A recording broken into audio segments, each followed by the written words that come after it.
Well, I sincerely hope you're enjoying the grab bag series because I've got some more knives, plenty more videos to come in this series. So please stay tuned and join me on this episode. Coming right up.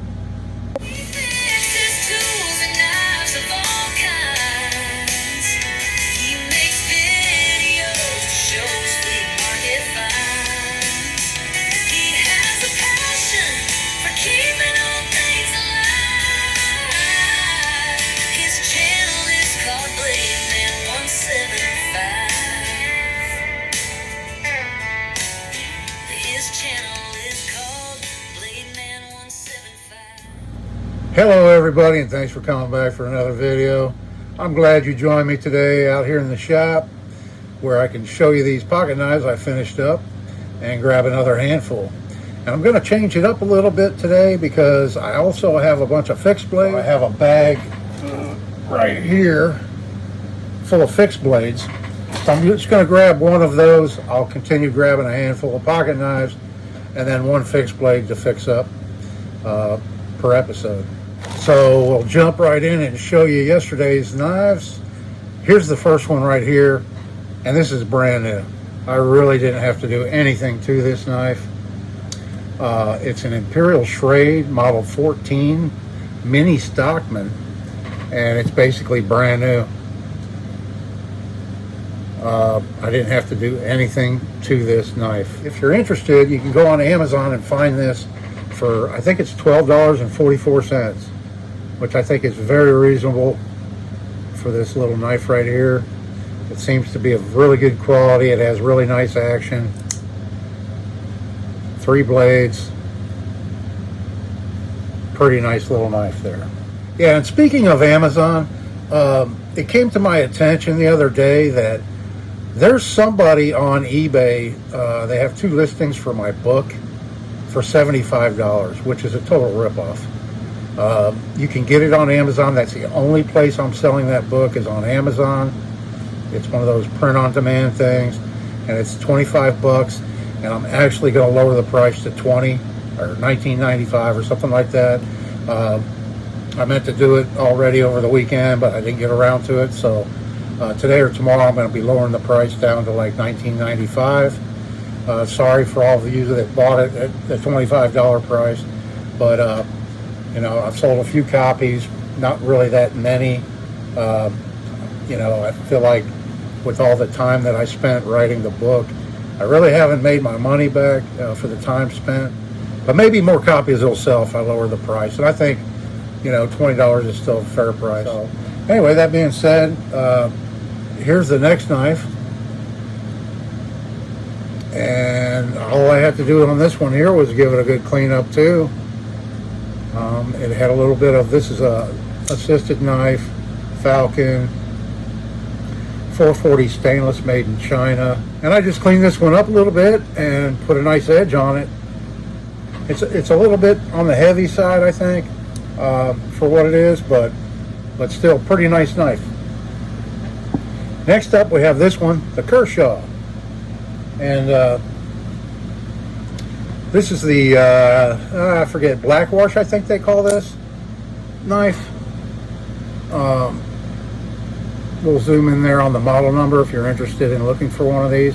I believe they still make and sell these on the Kershaw website for maybe around $50, $60 or something like that. I'm not sure. But there again, this just needed a good cleanup. Somebody had been using it and it had some sticky stuff and everything on the blade, and so I just cleaned that one up real good and gave it an edge. And next up we have this one, and this is a little Imperial Hammer brand 45 to 55, I believe. Yeah, and here it is. I left a lot of that patina on the blade and just gave it a good cleanup and polishing. Got the little bit of rust off of it, cleaned it up down inside, and it's in really, really good shape considering its age. This knife was well taken care of in its lifetime. And then for all you buck fans, here's the first buck. And this is a buck light that had a broken tip, and it was very, very stiff, had no action in it whatsoever. Now it locks up really well. There's the reprofiled blade, and it was full of grease. It had so much caked up grease in it, but it's got lots of nice action in it again, and it took a really nice edge, typical of buck knives. And so there's the buck light, all cleaned up. And then we have this one here, and this is the little buck. And there again, I think it might have been the same owner that had these bucks, because this one was full of grease too. And here it is. This one wouldn't even lock up, and I was correct in suspecting that it was the amount of dirt in it, grease. This one had, in addition to a lot of caked up grease, like a black grease, it also had a lot of pocket lint. But I was able to get it nice and functioning again. It locks up very well. And this was the script buck. And when I was cleaning up, I realized these are the micarta handles on this. I'm not sure, maybe Buck used the script tank stamps on all of their micarta handled knives. Let me know if you know more about that down in the comments. But I believe that might be the case, because not too long ago I did another script buck knife, and it had the buck carta, I think they call it, but it's a linen-based micarta that they use. And I think maybe in the 90s possibly, or maybe even going back farther than that, maybe even into the 60s, they were making these. But this one has not a whole lot of action to it, but it does work. But it does lock up, and it's usable again. So there's that little buck. And then last up to show you the fish knife right here. And this was like a brand new knife again too. It just had these plastic handle scales that were all deformed on it and kind of warped and everything. You can see how bent that is on both sides. These handle scales snap on just like on a Victorinox, and the exact same retention, looks very similar to a Victorinox. And but these were all warped. So now we have this right here. I opted to put mahogany handle scales on it because it is a fish knife, and so I thought mahogany would be appropriate for a fish knife. This is Honduras mahogany, not Philippine mahogany. Philippine mahogany isn't used in boat building or anything like that, but Honduras mahogany is. Great wood for building boats, and in this case, great for handle scales. And I put a badge in this one. I epoxied these on because I didn't make them where they'd snap on or anything, with them being wood. And then I put a little thong on it, on the ring it has. But I didn't have to do anything to the blades because they're basically like brand new. This has never been used, sharpened, or anything. Made in Germany. And I thought it came out pretty nice. This is how I made the the badge, the shield in it. This right here was actually one of these. And I'll pull out the one I used. There's an assortment in here. But here it is in its original state. It's actually a button. And what I did, I just cut that off and ground it flat. And then I mushed this out flat, or flatter. It still has a slight arch to it. I left on purpose.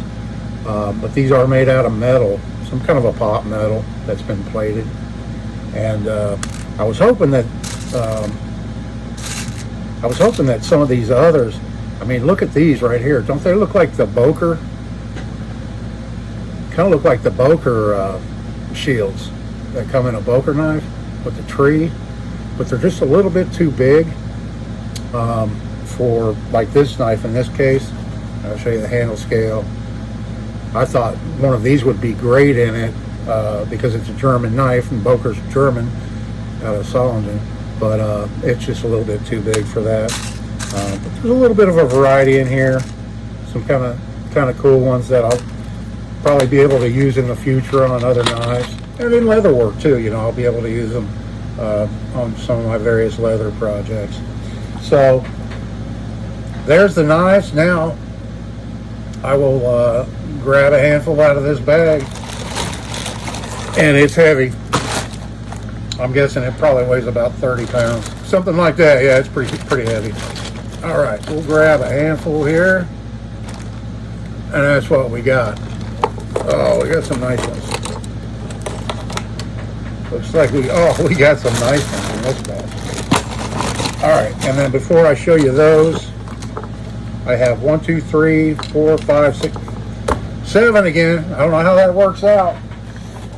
And then I'm going to reach in here and just grab one of these right off. There it is. That's a Sikh knife. All right, we'll just look at this one here first. I put duct tape on all the blades so that I wouldn't get cut reaching into the bag blindly. But this is a very rusty Sikh Kirpan knife. It is double-edged, and I think a traditional Kirpan is only supposed to be single-edged. This one feels a little bit sharp on the top, but very unique construction. It's missing a little insert, fell out there. This is the show side here. This is the mark side, I guess, because it's full of all kinds of little mother of pearl inlays and little brass pins and all kinds of stuff. It has a decorative brass pommel on it and carbon steel blade that has some kind of like inserts in it right here and some engraving on it, both sides. And it has, I don't know if they're tin or aluminum spacers that are protruding out, and it does not feel very good. It's kind of sharp. I don't know if it was supposed to be that way for extra grip or what. I don't have a sheath for this. So there's one project. It's going to take some work to fix up. All right, and then we've got this one right here. There again, one of those with a line cutter, seatbelt cutter. This is not assisted. This is not assisted. Look at the blade. Ugh. Nasty. Jeep. This would be a great knife for a Jeep lover. It's barely locking up. It's a liner lock, and it's just barely locking up. Feels like a stainless steel frame. It has the window breaker. It says Chrysler LLC 2008 440 stainless, USA design, handcrafted in China. So this is a 2008, apparently. So it's very, very dirty, very well used, very dull. So there's one to clean up. And we've got this one here. Looks like a Klein electrician's knife. And there again, it's all caked up with I don't know what on it. Yeah, it's a Klein & Sons, Chicago. This blade has been really messed up. I don't know what they did there, but look at that. That's some serious damage on that blade there. It's not evident on the other side, so I don't know what happened. I don't know what happened there, but it's deep. There's no way to get all of that out. It's been improperly sharpened. Let's see what the spear point blade looks like. It's been really sharpened down quite a bit too. No snap, no action.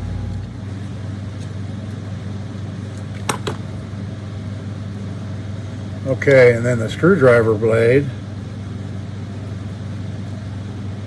looks a little weird. Looks like it's short, like it's been broken off. Possibly. Yeah, I think the tip of it broke off at some point. Looks a little short. It'll still work for a flathead screwdriver, but it's got a bunch of stuff built up on the blade there too. But it does lock up, and it doesn't have any play in it. It's just this knife just was not taken care of. Yeah, there you can see where it broke off. It was just not taken care of very well, that's for sure, with all this stuff on it and everything, and the poor sharpening. But we'll get this one cleaned up and looking better. There's that one. All right, where are we? We've got this guy here. Looks like the blade's full. Sheffield. Very dirty. It's locking up good. Liner lock. Not bad. The pocket clip is missing a bolt right there, and it's loose. It has these rubber inserts that are really dirty. But overall, really not too bad. Half serrated blade. So we'll see how this one turns out, getting it cleaned up. And then we have this one right here. It says McCormick Mortuaries and Ambulance advertising knife. Little watch fob knife. This blade doesn't look bad. USA. So this might have been made by Colonial. Somebody out of Providence, Rhode Island. All right. And the little pen blade's just stamped USA also. So that'll be an easy cleanup there, not too bad. It looks like it might be made out of stainless steel, the scales, and then a brass bail on it. The bail looks brass, it's a little bit deformed. Next up, we've got a couple of these guys right here, the little made in Japan. I've never even seen one this small. It's almost 2.5 inches long. And it looks like they put genuine bone handle scales on these. It's made the exact same way as the bigger ones with the fork and spoon. I have a video of one of these, the big one that I did with the fork and spoon on it, that I put some kind of, I think it was zebra wood handle scales I put on it because the bone was cracked and broken. But look at that little baby can opener. Cap lifter screwdriver, main blade. Main blade's a little bit rusty. Not sure if it's stamped Japan or not, but I know these were all made in Japan. This one has scissors that are a little bit rusty. You can see it's that saw cut bone. There's that one, and then look, we've got one that's just a little bit bigger. I grabbed in the same handful, and there again, this one's got quite a bit of rust on it. This blade here, the spring's broken. Something happened here. It is not working at all on this blade. It's just flopping around. No spring action to it. So we'll take a look at this one closer and see if we can't get it fixed up. And then last up, I've got my work cut out for me today, I'll tell you that right now. We've got one of these U.S. military knives right here with quite a bit of rust on it. These were all stamped with the year. This one's a Camillus 1959. There you can see, I'll zoom in on that right there. The blade looks great. It has a few scratches in it from sharpening, but not too bad at all. I don't even know if I want to attempt to open this one. Oh yeah, it's really rusty. Can opener. And this one's not as bad, but it has quite a bit on it too. And then the all punch blade also has some rust there, rust here. These are stainless steel, but this must have been in some water with something else that was rusty too, and it deposited rust on it. So this one's going to need quite a bit of cleanup, getting all that rust off. But otherwise, it should turn out really good.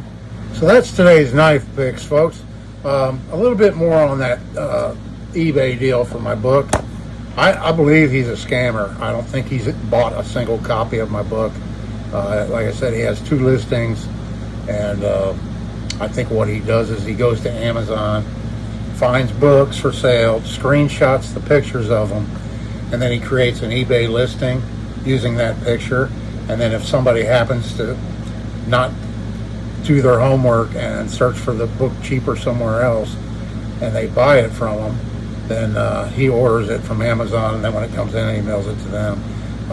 He's got quite a few negative feedbacks, and some of those negative feedbacks are reflective that that's what he's been doing. He has 266,000 listings on eBay right now, and I'm not sure how many of them he actually owns of those items. But I just wanted to warn you all in case somebody watching this happens to go on eBay and sees my book and they want to get a copy of it. You know, don't pay $75 for this. Like I said, I'm going to lower the price on it on Amazon down to about 20 bucks. And I think that's fair considering the amount of time I spent, you know, putting it all together and everything. I haven't sold very many copies at all. Most of them have been in the paperback form. Yeah, there's been very few of the ebook form, which is a lot cheaper, but I understand. I'm the same way. I like to have an actual copy I can keep out here in the shop. I use it for reference out here in the shop all the time. I don't have a real comprehensive section on tang stamps in here, but I use it all the time. There are quite a few. I do have all the case tang stamps, I believe, in here. Quite a few of the Queen Cutlery tang stamps are listed in here. Remington, Schrade, you know, that kind of thing. So I grab it because I don't have it all up here in my head. I have to refer sometimes, and a lot of these I have to do research on. So yeah, out of that today's picks, this knife's going to take the most work. This is a very ceremonial knife used by Sikhs. It's part of their everyday carry for a Sikh, and you know, this one here I suspect was made for tourists.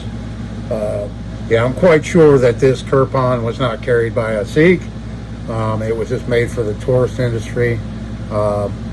This is what looks like water buffalo horn, the black part, and then the white is maybe some type of a plastic or bone, possibly. Could be bone. And it looks like real mother and pearl inserts, but it's missing some here and there. It took somebody quite a bit of time to make this, and it was probably sold very, very cheap.